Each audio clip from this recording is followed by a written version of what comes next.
pela pesquisa, você sempre trazendo projetos inovadores, né? Tá de parabéns. Então, agora a gente vai passar para Manuel, né?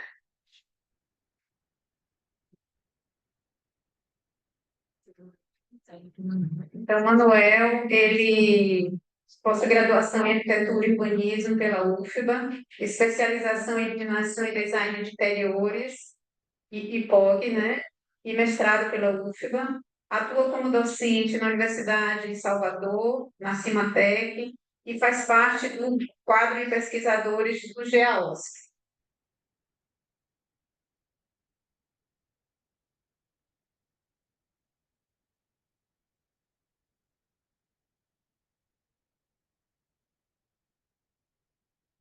Boa tarde a todos.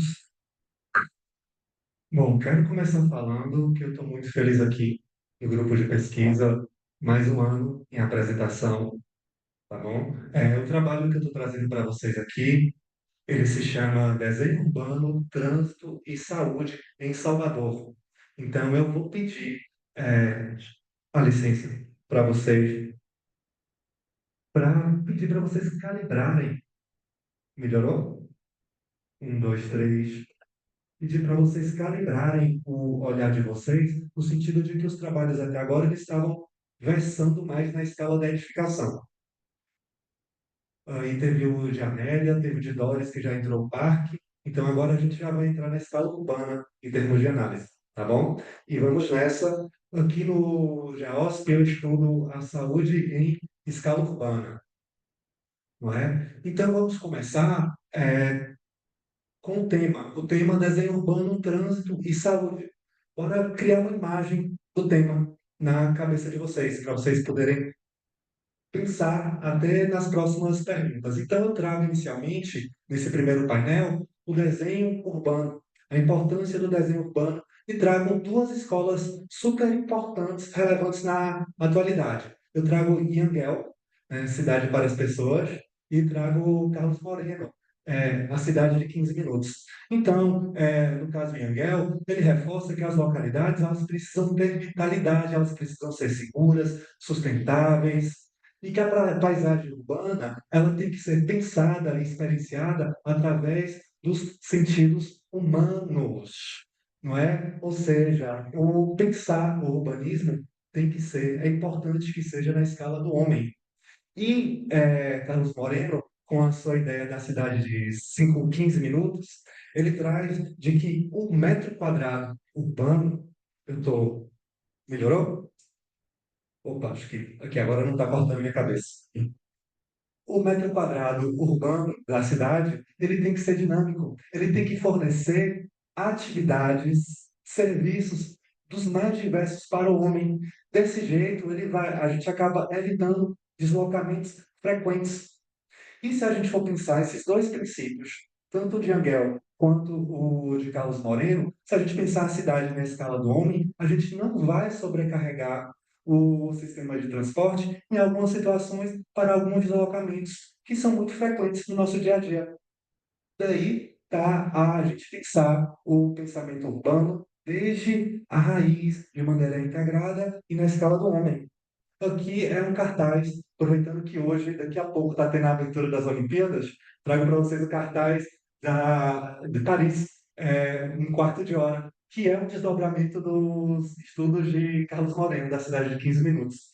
E tem toda essa questão da dinâmica, da vitalidade, que é importante que ocorra num metro quadrado do espaço urbano. Seguindo nosso painel para a gente desenvolver essa reflexão a respeito do tema, bora falar de um contexto pós-pandemia.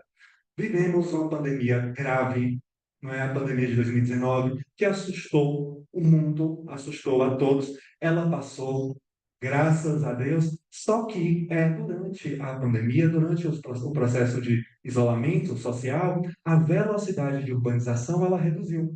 Isso daqui eu estou trazendo para vocês uma publicação da ONU. É, a velocidade de urbanização reduziu, mas não se enganem. O processo de urbanização global, não. Aí eu trago aqui essa publicação da ONU que fala que até o ano de 2050 2,2 bilhões de habitantes. Será o acréscimo da população das cidades. Então, imagine que as cidades elas precisam ser pensadas levando em consideração o homem e o crescimento populacional, e elas continuarão crescendo, mesmo com a desaceleração, em virtude da vida das contemporaneidades, não é? A violência, a pandemia e todos os aspectos que surgem. Seguindo o nosso tema, eu trago para vocês aqui agora um conceito importante que é o conceito de saúde urbana. Caiafa traz saúde urbana considerando como um ramo da saúde pública, e ela estuda fatores de risco das cidades, seus efeitos sobre a saúde e as relações sociais urbanas. Ou seja, a saúde urbana ela é complexa e leva um leque de variáveis imenso. Né? Dentro disso, eu estou trazendo uma situação de Salvador, no caso, Salvador, a urbe Salvador, né? A cidade de Salvador, sobre a saúde em Salvador e também no tocante da mobilidade urbana, não é? É necessário investimento de infraestrutura de transporte. Há uma escassez de espaços públicos de qualidade e falta de segurança para os usuários do transporte público. É o nosso contexto aqui em Salvador, não é? É agora trazendo uma visão mais ampla, não é, sobre mobilidade, eu trago aqui outros teóricos, Ross e Rocon, publicação de 2023, que ele fala da importância da mobilidade, do planejamento urbano e está vinculado à equidade social, tá bom? Então, eu estou falando de urbanização, estou falando de cidade de 15 minutos, estou falando de serviços urbanos, porque tudo está interligado. E equidade também está interligado nisso. E bora entender que no contexto do Brasil, equidade é um tema que tem que ser tratado com cuidado, não pode passar despercebido. Dentro desse contexto todo de desenho urbano, trânsito, saúde e mobilidade urbana, tem algumas coisas que, com certeza, vocês, ao andar na cidade, vocês ficam provocados. Eu estou trazendo uma inquietação aqui das várias que, com certeza, ocorrem por aí, não é? Eu estou trazendo aqui, ó, uma medida provisória do ano passado, que é uma medida provisória de um programa que lançou um desconto patrocinado para compras de veículos sustentáveis. E onde é que está a inquietação? Quando a gente vai olhar aqui, ó, no total de 1,8 bilhões do custo, 45% está destinado a automóveis, 17% está destinado aos veículos de transporte de passageiros coletivos.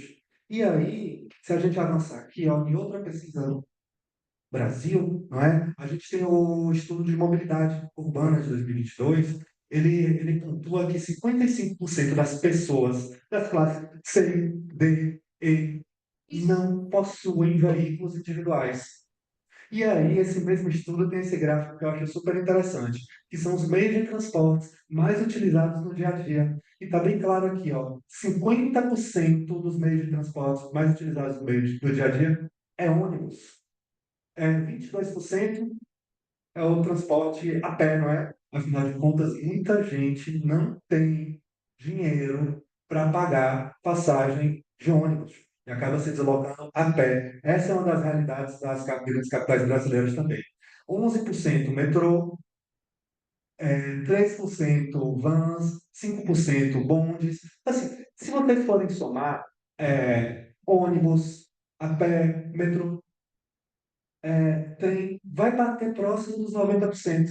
E aí, não, fica inquietante a gente ver que desse valor total, transporte coletivo, nesse caso, que são veículos sustentáveis, 17%.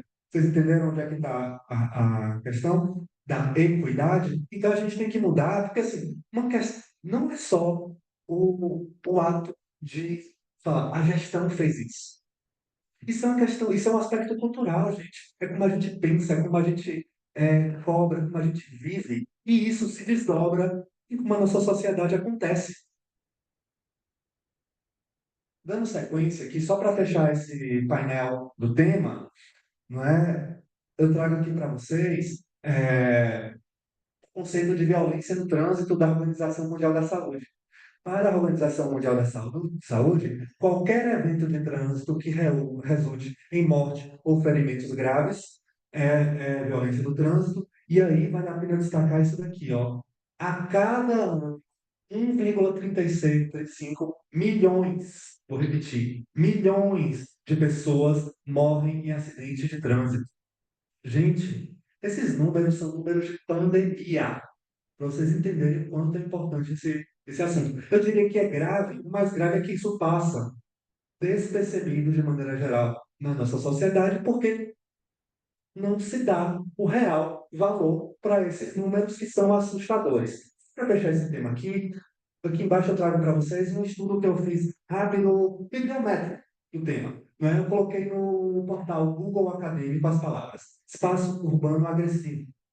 Peguei os 50 primeiros trabalhos que saíram, os mais recentes, né, as produções mais recentes, e fiz uma leitura rápida dos resumos, das conclusões, de algumas coisas importantes, e destaquei aqui os temas mais frequentes: violência e criminalidade, congestionamento e tráfego, poluição e degradação ambiental, desigualdade social, falta de infraestrutura adequada. Independente do tema, os trabalhos eles acabavam cruzando sempre, em algum momento, com violência no trânsito. Daí da importância da gente pensar a saúde, principalmente a saúde pública, dando um real valor para esse tema que é violência no trânsito.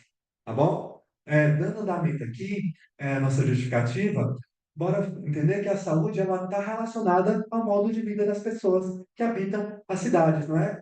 E aí, Silva, aqui de 2021, eles falam que a exposição constante a situações de risco influencia no sentimento de estresse e ansiedade das populações das cidades. E Bezerra, de 2021, ele fala que a violência do trânsito é um problema global. Porém, nos países emergentes, nos locais dos países em desenvolvimento, temos lugares com infraestrutura precária, os acidentes, a violência de trânsito, os dados eles tendem a ser mais alarmantes. Seguindo aqui, Costa, falando de desenho urbano, não é? Ele fala de desenho urbano, a disposição das vias, a presença das calçadas, as faixas, a sinalização eficiente, isso desempenha um papel fundamental na prevenção dos acidentes, não é? E, pensando no nosso contexto Brasil, contexto Salvador, Rebouças fala da periferização e a falta de infraestrutura adequada em algumas regiões que contribuem para o aumento da violência urbana e, por consequência, da violência no trânsito. E aí eu afirmo com vocês aqui, ó, a capital baiana apresenta altas taxas de mortalidade e morbidade relacionadas a acidentes no trânsito, como aqui ó, a pesquisa do Denatran, que fala que no ano de 2020 tiveram 6.117 acidentes de trânsito na nossa cidade. Tá bom? Um outro ponto que é importante é o aumento do número de mortes por motocicleta, considerando todos os espaços de tempo. Na verdade, os motociclistas eles estão mais vulneráveis no trânsito, né? Não só os motociclistas, mas principalmente os pedestres. E eu trago para vocês aqui o conceito de Santos, no qual ele fala que a mobilidade urbana em Salvador, ela potencializa dificuldades, conflitos entre os condutores, aumentando o estresse e a propensão a comportamentos agressivos no trânsito. No caso aqui, Santos ele fez um estudo na nossa capital de trânsito. Tá bom? Então, o objeto da minha pesquisa é o quê? É a consolidação do desenho urbano e o seu desdobramento em marcadores de violência de trânsito em Salvador. A pergunta de investigação é como uma abordagem a respeito do desenho urbano e a violência no trânsito poderia contribuir para o desenvolvimento de políticas públicas e ações em saúde na cidade de Salvador. Você vai ter para o pessoal aí que falou que está querendo entrar na pós-graduação. Estou trazendo aqui para vocês o esqueleto de um projeto de pesquisa, tá bom? Tá. Aí, entrando no referencial teórico, indo para a escala mundo, eu estou trazendo para vocês, na verdade, aqui na escala Brasil, tivemos 35.429, gente, 35.500 mortes aproximadamente no ano de 2020 no Brasil, só em decorrência de acidentes de trânsito. Só que desses acidentes, os que não morreram, não é? tivemos 177.040 internações hospitalares, tivemos 285.836 atendimentos de serviço de urgência e emergência em decorrência de acidentes de trânsito. Vindo aqui para Salvador, dos 6.000 acidentes que a gente teve, 24.736 foram os feridos que foram para os serviços de emergência da cidade. E aí eu trago para vocês aqui um conceito que é super importante, que é o seguinte, o conceito de Melo Jorge Latorre, que ele fala que os altos índices de violência no trânsito, eles requerem que o sistema médico hospitalar permaneça aparelhado para o atendimento das emergências. E aí, o ônus ele recai todo, principalmente no sistema de saúde, mas principalmente no sistema público de saúde. Se a gente considerar que a gente mora em um país emergente, viva o SUS! Seguindo aqui, gente, Souza, Binan e Malaquias, eles falam que os acidentes de trânsito são entendidos como expressões máximas de violência social e de saúde pública. E Lowe, ele destaca que as políticas públicas podem mitigar as desigualdades em saúde e diminuir o número de mortes prematuras causadas pelo trânsito. Daí da importância da gente estudar também os acidentes de trânsito e poder contribuir com a nossa gestão pensar políticas de prevenção a acidentes, tá bom? Dando sequência aqui, falando um pouco do nosso do desenho urbano, né, nas nossas cidades, nossos países emergentes, planejamento urbano ele pode ser usado para criar espaços mais seguros, acessíveis para todos os usuários do sistema viário, incluindo pedestres, motoristas, motociclistas. Agora tem o aspecto da periferização, que é uma realidade aqui de Salvador, como também de outras grandes capitais brasileiras, tá bom? E aí Maricato fala que a questão da terra releva, não é, um importante problema, a mobilidade urbana no viés do trânsito. O que é que isso quer dizer? Estamos vendo aqui esse contexto aqui urbano, esse desenho, esse aglomerado urbano. Essa pessoa que mora aqui, isso aqui é em Salvador, gente. Essa pessoa que mora aqui, esse lugar aqui, se eu não me engano, é lá da União da cidade. A pessoa que mora aqui, que precisa se deslocar para um bairro com uma barra, ela não vai se deslocar de maneira tão eficiente quanto uma pessoa que mora aqui, nessas edificações que tem um acesso à infraestrutura mais adequada, mais fácil. Além do que, sistema viário dessas regiões aqui, aglomeradas, muitas vezes as calçadas são irregulares, quando tem, né? As ruas são estreitas, a sinalização não é adequada, e eu vou provar, já trazendo um spoiler da apresentação, vou provar daqui a pouco que, em comparativos de mapa, o maior número de mortes no trânsito estão nesses lugares. Tá, seguindo aqui nosso estudo, bora entender um pouquinho a expansão urbana, não é? Eu estou trazendo para vocês aqui um clássico do pensamento urbano, que é Carlos Nelson, e aí ele diz que quando a gente pensa no perímetro de urbanização, as tensões de crescimento, elas precisam seguir uma lógica. Por exemplo, estou vendo aqui na esquerda, a gente tem aqui uma tensão, não é? De crescimento urbano. Aqui em cima tem uma área de vegetação fértil. Aqui eu tenho um sistema viário. Aqui eu tenho uma geografia rochosa rica. A expansão urbana, ela tem que seguir essa lógica de pensamento. Então, se a cidade vai seguir para o intermédio do leito do rio, a gente tem que respeitar, sim, a mata ciliar e preservar a mata ciliar. Isso é importante. Se a gente vai avançar aqui para uma região pantanosa, a gente tem que respeitar, preservar o ambiente com a riqueza que ele tem. Enfim, são as lógicas de urbanização que elas precisam ser respeitadas. Aí, quando a gente vem para a história de Salvador, não é? A história de Salvador, ela é muito um paralelo da realidade do Brasil, da realidade da segregação que a gente viveu e também das possibilidades que a gente tinha. Aí eu estou trazendo para vocês aqui uma publicação de Carvalho e Arantes, que é de 2022. Aqui a gente tem, deixa eu colocar aqui no slide, a gente tem o miolo antigo da cidade, né, o centro antigo, e temos três grandes eixos de expansão. Esse primeiro aqui é o eixo do subúrbio, que segundo Carvalho, né, teve a origem com a implantação da linha férrea e se expandiu por loteamentos populares e ocupações irregulares. onde é uma área popular, aqui na nossa cidade, predominantemente popular. Temos esse outro eixo aqui, que passou pelo miolo da cidade, que aí Carvalho destaca o fato de ter os loteamentos habitacionais populares aqui, de classe média nessa região, né, financiados pelo Banco Nacional de Habitação, mas também os loteamentos populares e uma série de ocupações e invasões que ocorreram por necessidade.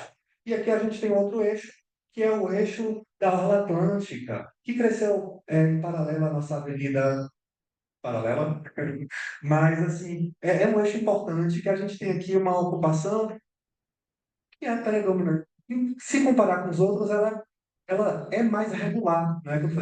Ela tem uma ocupação mais regular, um desenho urbano mais regularizado, tá bom? Só para fechar aqui nosso contexto Salvador, gente, Carvalho, 2020, ele fala que os padrões de ocupação do solo urbano na nossa cidade, a cultura do automóvel, a ausência de políticas direcionadas a uma descentralização das atividades de transporte público integrado e eficiente, amplia problemas de mobilidade, penalizando especialmente os moradores das áreas periféricas, tá bom? Aí eu trago para vocês aqui um quadro que mostra, faz a relação das vítimas de acidentes de trânsito em Salvador, considerando que o modal que eles estavam usando. E ele já destaca, ó, o maior número de óbitos foi com quem andava de motocicleta e com quem andava a pé e não com quem andava com um veículo particular. E aí, para Jesus 2021, as principais causas do agravamento da problemática do trânsito em Salvador é a dependência por veículos rodoviários, em especial o ônibus e o veículo particular, tá bom? Aí é necessária a integração dos modais de trânsito, além das ações que desestimulem o veículo particular e estimulem o uso do transporte público. Tá bom? Aqui é o mapinha que eu falei para vocês, que é o mapa dos acidentes de trânsito aqui na cidade, né? Vocês vão ver que o maior número de acidentes, eles ocorrem aqui, ó, no perímetro da Avenida Suburbana. Avançando, o objetivo do trabalho é analisar e descobrir como o desenho urbano pode contribuir para os marcadores de violência no trânsito no Brasil.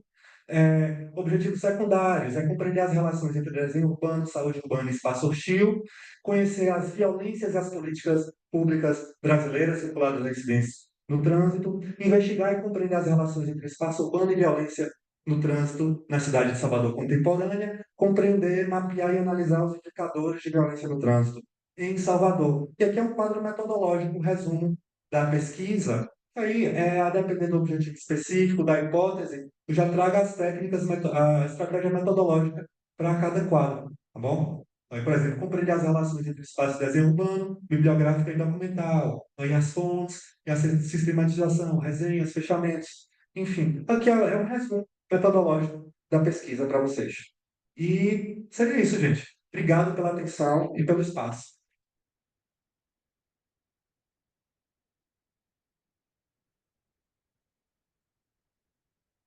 Obrigada, Emanuel.